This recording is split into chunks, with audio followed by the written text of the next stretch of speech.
Hello everyone, welcome to AKSIS academy daily current affairs. So ముందుగా నిన్న ఇచ్చినటువంటి క్వశ్చన్ని మనం ఒకసారి చూద్దాం. సో చైనాకి సంబంధించి ఏ dynasty invention of paper making చేసింది? Han dynasty answer. So of course చైనాకు కూడా భారతదేశంతో ఏదైనా ఒక దేశం కల్చర్లో ఎన్నో సంవత్సరాలుగా కంపీట్ అవ్వగలుగుతుంది అంటే అది చైనా మాత్రమే. సో డెఫినెట్గా చైనాకు కూడా ఆ చరిత్ర ఉంది. So before we go to the session, if you are looking for UPSC admissions అట్లాగనే group 1 and group 2 both AP and Telangana, దయచేసి కింద నెంబర్కి కాల్ చేయండి. They will give you all the details. ఇక ఈరోజు టాపిక్ గురించి మనం చూస్తే మెన్స్ట్రువల్ లీవ్ ఇన్ ఇండియా. దీనికి సంబంధించి సుప్రీంకోర్టులో ఒక పిటిషన్ వేశారు. భారతదేశంలో ఆడవారికి సంబంధించి మెన్స్ట్రువల్ సైకిల్కి సంబంధించి ఒక లీవ్ అనేటటువంటి దాన్ని చట్టబద్ధంగా అందించాలి, అంటే కేంద్ర ప్రభుత్వం దీనికి సంబంధించి ఒక చట్టం చేయాలి అనేటటువంటి ఒక పిటిషన్. అయితే దీన్ని సుప్రీంకోర్టు కొంత వ్యతిరేకించిందని అనకూడదు, కానీ ఆ రకమైనటువంటి లీవ్ కనుక ఇస్తే ఆడవారికి సంబంధించి ఉపాధి అవకాశాలు, ఉద్యోగ అవకాశాల మీద అది నెగిటివ్ ఇంపాక్ట్ కలిగేటటువంటి అవకాశం ఉంది అని ఒక అద్భుతమైన తీర్పునిచ్చింది.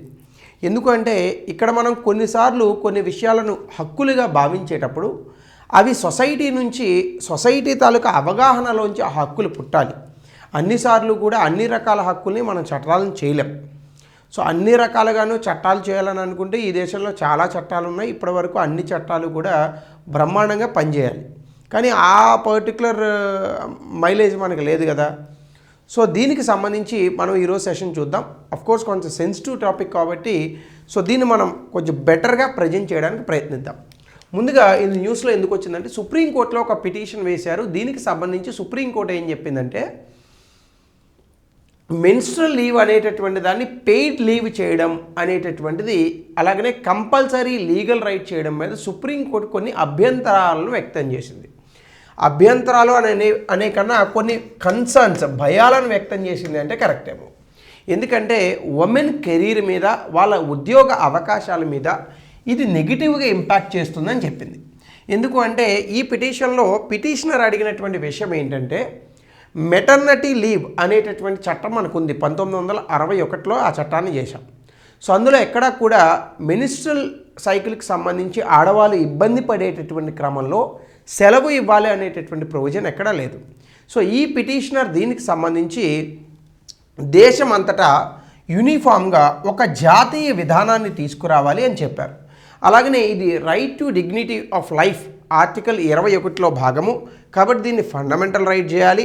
అలాగనే India convention on elimination of all forms of discrimination against women, ఆడవారికి వ్యతిరేకంగా మనకు ఉన్నటువంటి వివక్షను మేము అంతం చేస్తామనేటటువంటి ఒక కన్వెన్షన్కి కూడా భారతదేశం సంతకం చేసింది.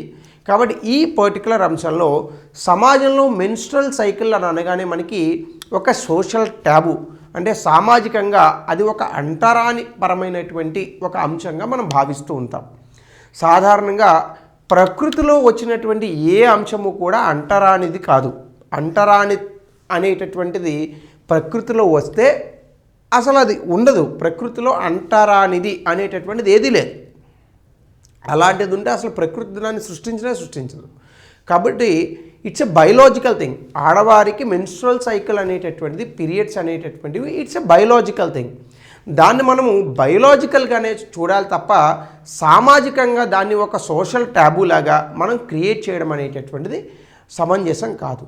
అలాగే ముఖ్యంగా పూర్వకాలంలో ఈ యొక్క మెన్స్ట్రువల్ సైకిల్ అనేటటువంటి దాన్ని ఎందుకు మన పూర్వీకులు అలా ట్రీట్ చేశారంటే మెన్స్ట్రువల్ సైకిల్ వచ్చినప్పుడు సాధారణంగానే ఆడవారికి విపరీతమైనటువంటి పెయిన్ కానీ మూడ్ స్వింగ్స్ కానీ ఉంటాయి. సో దీన్ని అర్థం చేసుకుంటూ ఆ యొక్క 3 నుంచి 5 రోజుల సమయంలోని ఆడవారితో ఏ పని చేపించకూడదు, అందుకని చెప్పి మీరు ఇంట్లో ఉన్నటువంటి వస్తువులను వేటిని ముట్టుకోకూడదని చెప్పేవారు. అట్లాగనే పూజలు పునస్కారాలు చేయాలంటే కొంత భక్తి అనేటటువంటిది అవసరం అవుతుంది కాబట్టి, కానీ ఆ సమయంలో ఆడవారికి విపరీతమైనటువంటి పెయిన్ అనేటటువంటిది వచ్చేటప్పుడు వాళ్ళ తాలూకా మనస్సు, బుద్ధి ఈ రెండు కూడా దేవుడి మీద ఎలా ఫోకస్ చేయగలుగుతాయి? అలా ఉండకూడదు. కాబట్టి ఈ 5 రోజుల పాటు కూడా వాళ్ళకి పూజా పునస్కారాల్లో కొంత ఎగ్జంప్షన్ కలిగించారు. కానీ దాని రాను కాలానుగుణంగా దీన్ని మనము ఒక రకమైనటువంటి సోషల్ ట్యాబు కానీ అంటరానితనాన్ని కానీ మార్చేసాం. ఒకవేళ అదే నిజమని అనుకుంటే అస్సాం ఇలాంటి ప్రాంతాల్లో మనకు ఉన్నటువంటి కామాఖ్య టెంపుల్ ఇలాంటివన్నీ మనకు ఉండేవి కాదు కదా. సో కాబట్టి ఇప్పటికైనా కూడా సమాజంలో మెన్స్ట్రల్ సైకిల్కి సంబంధించి కొంత అవగాహన అనేటటువంటిది రావాల్సినటువంటి అవసరం ఉంది. ముఖ్యంగా ఇళ్లలో మగవాళ్ళు కానీ కుటుంబ సభ్యులు కానీ ఆడవారికి ఈ సమయంలో కొంత రెస్ట్ ఇవ్వడం అనేటటువంటిది, రోజువారీ పనుల నుంచి వాళ్ళని ఎగ్జామ్ చేయడం అనేటటువంటి ఒక సామాజిక స్పృహ, ముఖ్యంగా కుటుంబాల్లో ఈ యొక్క స్పృహ అనేటటువంటిది రావడం దీనికి అవసరం ఎంతైనా ఉంది. సో దీనికి సంబంధించి ఈ సుప్రీంకోర్టులో వచ్చినటువంటి ఈ అంశంలో సుప్రీంకోర్టు కూడా చాలా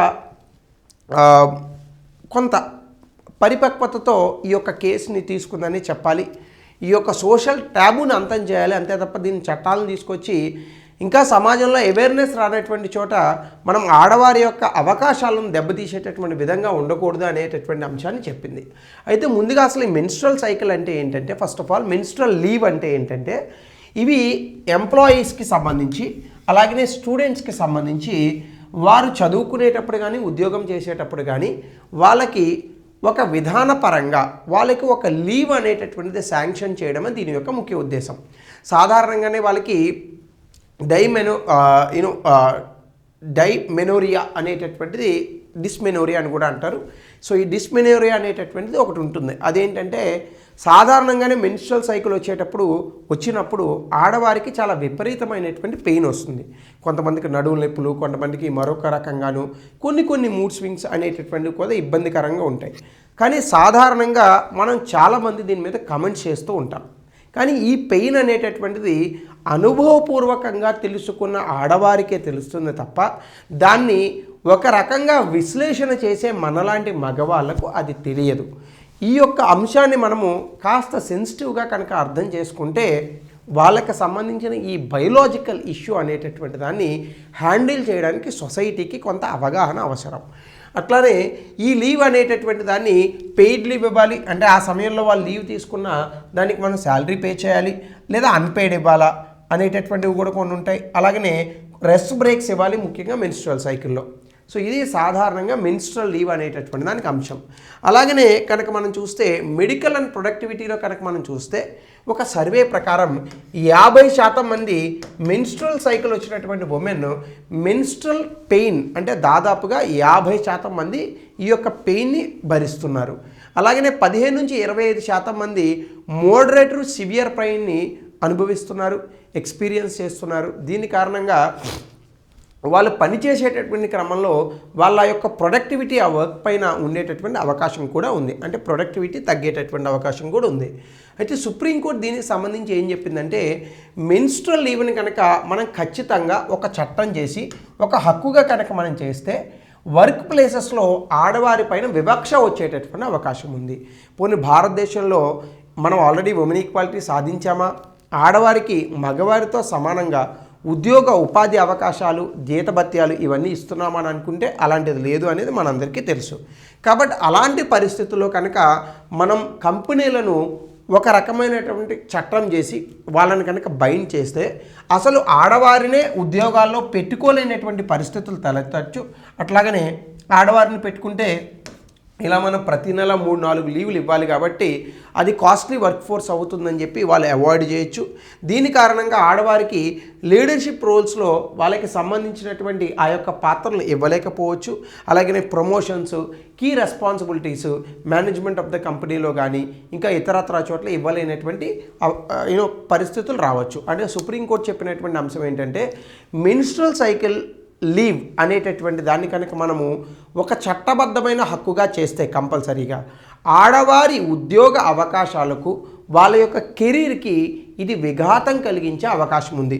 చాలా పరిపక్వతతో కూడినటువంటి జడ్జిమెంట్గా నాకైతే అనిపించింది.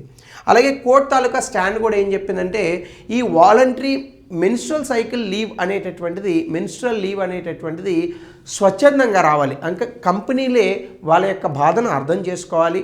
అలాగనే సమాజంలో కొంత స్పృహ రావాలి.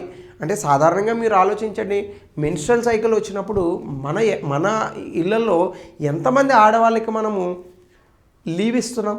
ఇంట్లో అమ్మకి కానీ, చెల్లికి కానీ, అక్కకి కానీ మెన్స్ట్రల్ సైకిల్ వచ్చినప్పుడు ఏముందులే అని కొట్టిపారేసేటటువంటి మగవాళ్ళు ఎంతమంది ఉన్నారు? ఇవి మనం ఆలోచించాలి. అంటే కుటుంబం నుంచే ఈ యొక్క అవగాహన లేకపోతే ఉద్యోగం ఇచ్చి జీతం ఇచ్చేటటువంటి కంపెనీలు ఆ అవగాహన తెచ్చుకునే అవకాశం ఉంటుందా? కాబట్టి ముందు మార్పు మన ఇంటి నుండే, మన కుటుంబం నుంచే ప్రారంభం అవ్వాలి. సో కాబట్టి ఈ వాలంటరీ మెన్స్ట్రల్ లీవ్స్ అనేటటువంటి ఇనిషియేటివ్స్ రాష్ట్ర ప్రభుత్వాలు తీసుకురావాలి. ముఖ్యంగా కేరళలో అలాంటి కొన్ని పరిస్థితులు వచ్చాయి, కేరళ యూనివర్సిటీలో. అలాగనే పాలసీ మేకింగ్ కూడా ఇది ఎగ్జిక్యూటివ్ అండ్ లెజిస్లేచర్ పరిధిలో ఉంటుంది. సో కాబట్టి దీన్ని ప్రభుత్వమే కొంత థరోగా స్టడీ చేసి దీని మీద స్టేక్ హోల్డర్స్తో కొంత విశ్లేషణ చేసి కన్సల్ట్ చేసి తీసుకుంటే బాగుంటుందని సుప్రీంకోర్టు అభిప్రాయం. సో జ్యుడిషియల్ ప్రొనౌన్స్మెంట్ కూడా దీనికి సంబంధించి కొన్ని కేసులు ఉన్నాయి. శైలేంద్ర మణి త్రిపాఠి వర్సెస్ యూనియన్ ఆఫ్ ఇండియాలో సుప్రీంకోర్టు నేషన్ వైడ్గా మెన్స్ట్రల్ లీవ్ పాలసీని తీసుకురావడాన్ని నిరాకరించింది. అలాగనే ఇది చాలా కాంప్లెక్స్ విషయము, ఈ యొక్క డిసిషన్ని అంత వేగవంతంగా తీసుకోవడం అనేటటువంటిది కరెక్ట్ కాదని కూడా చెప్పింది. అలాగనే పిటిషనర్ని ministry of women and child welfare and డెవలప్మెంట్ని అప్రోచ్ అవ్వమని కూడా అప్పుడు హితవు పలికింది. అలాగనే ఫీమేల్ వర్క్ ఫోర్స్ మన దేశంలో 23% నుంచి అంటే పనిచేసేటటువంటి ఆడవాళ్ళు 47%కి ఇప్పుడిప్పుడే పెరిగారు. సో కాబట్టి ఇలాంటి మనం కనుక చట్టాలు తీసుకొచ్చి కంపెనీలపైన ఒత్తిడి తీసుకొస్తే మళ్ళీ ఈ ఉమెన్ లేబర్ పార్టిసిపేషన్ తగ్గేటటువంటి అవకాశం ఉంది. ముఖ్యంగా కంపెనీలు వాళ్ళ తాలూకా వర్క్ డేస్ని వదులుకోవడానికి సిద్ధపడవు అని కూడా సుప్రీంకోర్టు చెప్పింది.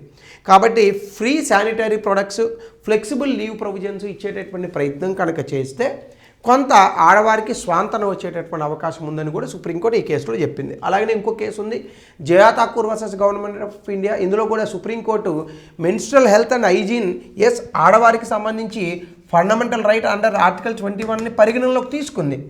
అలాగనే ఇది right to life and dignity అని చెప్పింది. కానీ దాని అర్థము వాళ్ళకి ఫండమెంటల్ రైట్ ఉంది, కానీ దాన్ని చట్ట రూపంలో తీసుకొచ్చేటటువంటి పరిస్థితి మాత్రం ఉండకపోవచ్చు అని సుప్రీంకోర్టు అభిప్రాయపడింది. సో దీనికి సంబంధించి ఈ మెన్స్ట్రల్ లీవ్కి ఫేవర్గా కూడా కొన్ని ఆర్గ్యుమెంట్స్ వచ్చాయి. అదేంటంటే సబ్స్టాంటివ్ ఈక్వాలిటీ. ముఖ్యంగా ట్రూ వర్క్ ప్లేస్ అంటే ఏంటి అసలు అంటే మనం పనిచేసేటటువంటి ప్రదేశంలో నిజంగా ట్రూ వర్క్ ప్లేస్ అని దేనంటాము? ఆడవాళ్ళకి సంబంధించినటువంటి ఇబ్బందుల్లో ఆడవాళ్ళకి, మగవారికి సంబంధించిన ఇబ్బందుల్లో మగవారికి ఆ వర్క్ ప్లేస్ సహాయం అందించేటట్టుగా ఉండాలి. అలాంటి చోట్ల మనం ఈక్వాలిటీ అనేటటువంటి దాన్ని ఎలా తీసుకొస్తామంటే బయోలాజికల్ రియాలిటీస్ అంటే ఆడవారికి సహజ సిద్ధంగానే ప్రకృతిలో భాగంగానే ఈ మెన్స్ట్రల్ సైకిల్ అప్పుడు వాళ్ళు కొంత పెయిన్ని అనుభవిస్తారు. ఆ పెయిన్ అనుభవించేటప్పుడు వాళ్ళు వర్క్ చేయలేరు కదా. దీన్ని కనుక కంపెనీలు అర్థం చేసుకుంటే, సహృదయంతో సంస్కారవంతంగా అర్థం చేసుకుంటే వాళ్ళంతటా వాళ్ళే మెన్స్ట్రల్ సైకిల్ వచ్చినప్పుడు మీరు 1 డే లీవ్ తీసుకోండి లేదా హాఫ్ డే రెస్ట్ తీసుకోండి అని వాళ్ళే స్వచ్ఛందంగా విధానాలను తీసుకురావాలి. సో ఇక్కడ సబ్స్టాంటివ్ ఈక్వాలిటీ అనేటటువంటిది మనం ఆ కోణంలో ఆలోచించాలి. 2 కాన్స్టిట్యూషనల్ బేసిస్. ఇది అధికరణ 21, 42, 15 క్లాస్ 3లో భారత రాజ్యాంగానికి సంబంధించి డిగ్నిటీ, అలాగనే హ్యూమన్ వర్క్ కండిషన్స్, అట్లాగనే స్పెషల్ ప్రొవిజన్స్ ఫర్ ఉమెన్ ఇలాంటి అన్నిటిలో మనం చెప్పచ్చు. సో కాబట్టి వీటిని కూడా ఆధారంగా చేసుకునే మనం ఈ యొక్క మెన్స్ట్రల్ లీవ్ అనేటటువంటి దాన్ని కన్సిడర్ చేయాలి. అలాగనే బ్రేకింగ్ సోషల్ ట్యాబూస్. సోషల్ ట్యాబూ భాగంగా సమాజంలో మెన్స్ట్రల్ సైకిల్కి సంబంధించి విపరీతమైన సోషల్ ట్యాబూ ఉంది. సమాజంలో అదేదో అంటరాంతనం అన్నట్టు. ఇంట్లో అమ్మలు కూడా చిన్నప్పుడు ఏమైందమ్మా ఈరోజు పూజ చేసుకోవట్లేదని అనుకుంటే నేను పందిని ముట్టుకున్నాను లేదా పలానాదని చెప్పేవారు మనకి.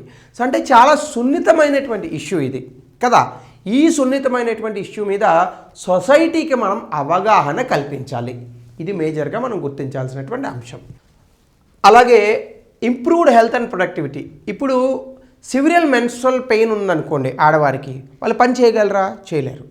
అదే మీరు ఒక రోజు లీవ్ ఇచ్చి వాళ్ళు హ్యాపీగా రెస్ట్ తీసుకున్నారనుకోండి, నెక్స్ట్ డే వాళ్ళు ఇంకా ప్రొడక్టివ్గా పనిచేస్తారు. మనమైనంతే కదా, బాగా ఒంట్లో నలతగా ఉంది, ఆఫీస్కి వెళ్ళాము, వర్క్ చేయలేము. అదే ఆ పూట రెస్ట్ తీసుకుంటే మర్నాడు మళ్ళీ డబుల్ వర్క్ చేయగలుగుతాం. సో ఇలా కంపెనీలు కూడా ఆలోచించాలి. అలాగే gender sensitive work place policies. Inclusive and support work place అంటే ఏంటి? జెండర్ సెన్సిటివ్ లేబర్ ప్రాక్టీసెస్ ఉండాలి. ఇప్పుడు ఫర్ ఎగ్జాంపుల్ ఆడవారికి మెన్స్ట్రల్ సైకిల్లో చాలా రకాల ఇబ్బందులు ఉంటాయి. ఆ ఇబ్బందులు వాళ్ళు పనిచేసేటటువంటి ప్రదేశాల్లో వాళ్ళ వర్క్కి అడ్డం కాకుండా మనం క్రియేట్ చేయగలగాలి. సో మీకు అర్థమైందని అనుకుంటున్నాను. సో నేను ఇంకా లోతుగా వెళ్ళదలుచుకోలేదు. అలాగనే రెడ్యూస్డ్ ప్రజెంటిజం. అంటే ప్రజెంటిజం అంటే ఇదే, సాధారణంగా ఆడవారికి మెన్స్ట్రల్ సైకిల్ అప్పుడు విపరీతమైనటువంటి పెయిన్ ఉంటుంది. కానీ పెయిన్ ఉన్నప్పుడు కూడా మన వర్క్ వెళ్ళకపోతే మన ఉద్యోగాలు పోతాయని అనుకుంటారు. అదే సో దీన్ని మినిమైజ్ చేయాలంటే ఖచ్చితంగా మనము ఎఫిషియన్సీ పట్ల మన ఇబ్బంది కలగకుండా వాళ్ళకి ఎక్కడైతే బయలాజికల్గా రెస్ట్ అవసరమో మనం ఆ రెస్ట్ని ఇవ్వగలగాలి. సో దీనికి సంబంధించి ప్రస్తుతానికి భారతదేశంలో కరెంట్ స్టేటస్ ఏంటయ్యా అని అంటే, ప్రస్తుతానికి మన దేశంలో దీనికి సంబంధించి జాతీయ చట్టం ఏమీ లేదు. Point number 1. Point number 2, state లెవెలే ఇనిషియేటివ్స్ తీసుకోవాలి. అంటే బీహార్ 2 రోజులు లీవ్ ఇస్తుంది 1 మంత్కి, 1992 నుంచి చేస్తున్నారు. సో అలాగనే కేరళ అటెండెన్స్కి సంబంధించి కేరళ యూనివర్సిటీలో రిలాక్సేషన్ కూడా ఇస్తుంది స్టూడెంట్స్ అలాగే వర్కర్స్కి కూడా. అలాగే ప్రైవేట్ సెక్టార్లో జొమాటో, స్విగ్గీ, బైజూస్ ఇలాంటి వాళ్ళు వాలంటరీ మెన్స్ట్రల్ లీవ్ని ప్రొవైడ్ చేస్తున్నారు. అన్ని కంపెనీలు వీళ్ళ నుంచి స్ఫూర్తి పొందాలి. అలాగే legislative attempts, menstrual benefits bill అని 2017లో బిల్స్ రూపంలో వచ్చాయి, కానీ ఇవి చట్టాలుగా మారలేదు. అలాగనే గ్లోబల్ ప్రాక్టీసెస్, స్పెయిన్, స్వీడన్ లాంటి దేశాల్లో పెయిడ్ లీవ్ ఉంది. Asian nations Japan, south Korea ఇలాంటి దేశాల్లో కూడా చట్టాలు ఉన్నాయి. కానీ భారతదేశంలో ఇది పాసిబులా అనేది మనం ఆలోచించాలి.